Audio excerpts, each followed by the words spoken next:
Bienvenidos al podcast de economía e inversiones de Upside Capital. Revisaremos el rendimiento del mercado en Chile y el mundo y las principales noticias económicas y financieras que marcan la jornada. Muy buenos días, ¿cómo están ustedes? Miércoles 6 de noviembre de 2024. Soy Ramiro Galeano, fundador de Upside Capital. Les doy la bienvenida a otra edición más de mercados en Upside Capital. Donald Trump, el candidato del Partido Republicano, es finalmente quien gana la elección presidencial de los Estados Unidos y asumirá un segundo periodo presidencial desde específicamente el 20 de enero de 2025 hasta el mismo día del año 2029. Recordemos que Donald Trump es nuevamente elegido, puesto que ya había sido presidente de los Estados Unidos entre el año 2017 y el año 2021. Por supuesto, esta noticia la analizamos desde el punto de vista del impacto en los mercados, en el movimiento de los activos y en las estrategias de inversión, comentando en primera instancia que los movimientos presentados de los principales activos e índices bursátiles del mundo, junto también con los movimientos del dólar, nos parece una sobrereacción del mercado que comúnmente ocurre cuando sucede en este tipo de eventos y que por supuesto hay que tener siempre presente los fundamentales de mediano o largo plazo más que el ruido de corto plazo que se presente en los mercados. Por otro lado, entender también que es común que luego de terminar una elección presidencial, en general los discursos tiendan a moderarse y eso también podría tender a ocurrir, aunque el presidente Trump llega a su segundo mandato con mayoría en el Senado y probablemente también mayoría en la Cámara de Representantes, lo que significa que tendrá menos dificultades para llevar adelante su plan de gobierno.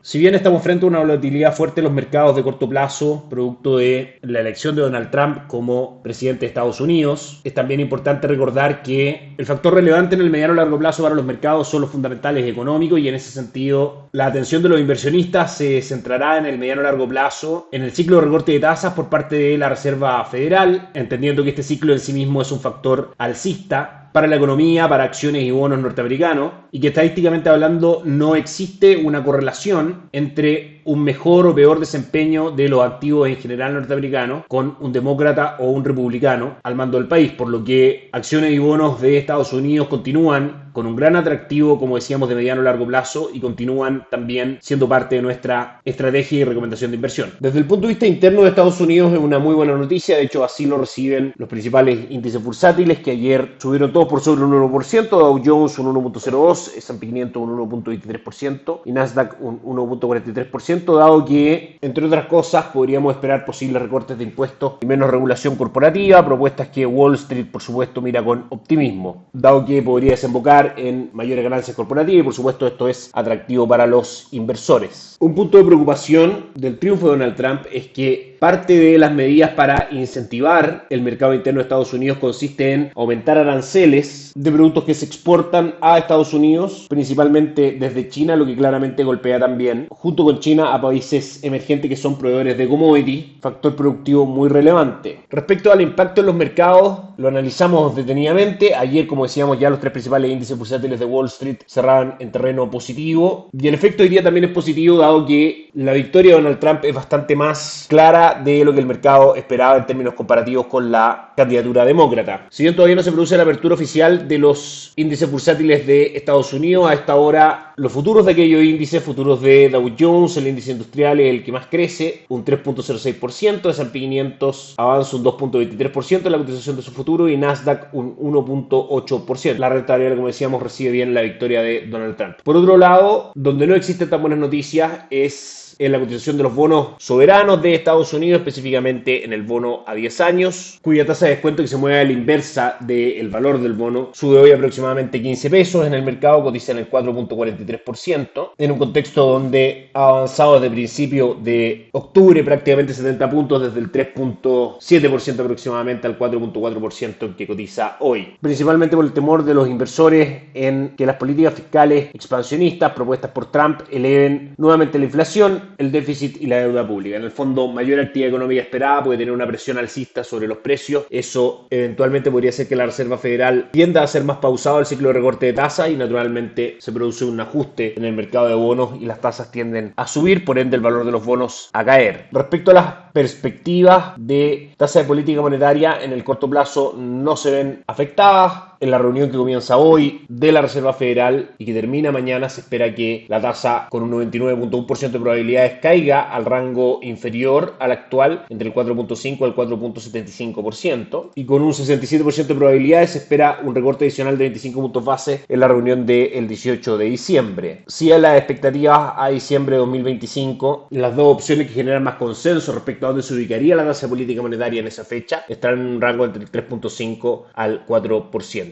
Un movimiento relevante es el alza del dólar index, una comparación del dólar frente a las principales monedas del mundo que mide la fortaleza del dólar a nivel global. Sube hoy día un 1.79%. Técnicamente hablando, rompe una directriz bajista que traía aproximadamente desde el mes de mayo. Cotiza en 105,16 y eventualmente podría tener un impulso alcista hasta 105,75. Es el nivel más alto en 4 meses, lo que por supuesto representa una presión significativa para las economías emergentes, muchas de las cuales tienen deudas denominadas en dólares. También que el dólar se haga más fuerte produce una salida de capitales de los mercados emergentes, reduce la liquidez de esa economía y genera también un impacto fuerte en commodities por, como decíamos, temor en el mercado de aumentos arancelarios específicamente a China. Hoy el cobre cae fuerte, un 4.76%, cotiza en $4.26 por libra de cobre y técnicamente hablando perfora con mucha fuerza el soporte, el precio del cobre que mantenía en $4.31 desde los primeros días de septiembre. Ante una ruptura de niveles de $4.25, podríamos ver caídas a nuevos pisos en $4.15 y luego $4.05. Por supuesto, un alza en el valor del dólar en el mundo y una caída fuerte en las cotizaciones del cobre hacen que el dólar en Chile comience hoy con un gap, un salto en su precio alcista respecto al cierre del día de ayer, que fue en 955. La apertura de hoy fue en 973, es decir, 18 pesos más arriba que el cierre de ayer, marcando máximos en 975, con el dólar moderando sus cotizaciones, cayendo durante la jornada y cotizando hasta ahora en 967,20. Un nivel relevante para el dólar será ver si el cierre de hoy es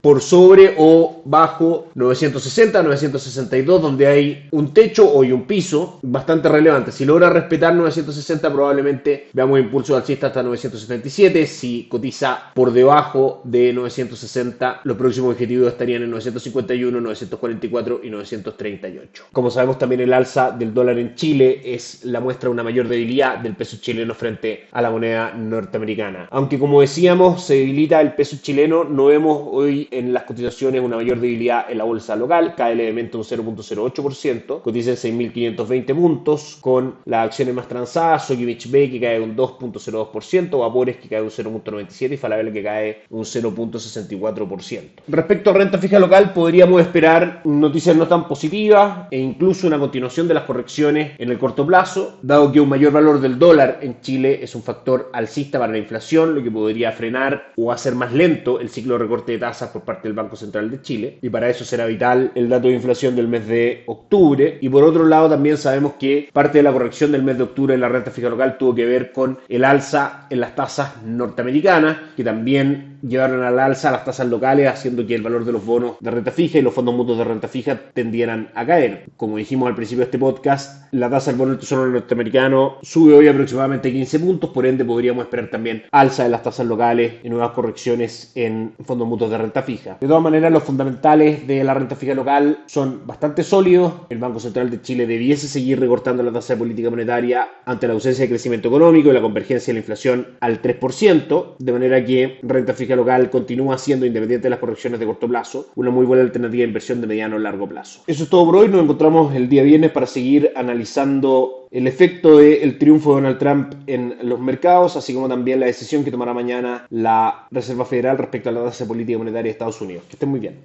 Gracias por escuchar el podcast de Economía e Inversiones de Upside Capital.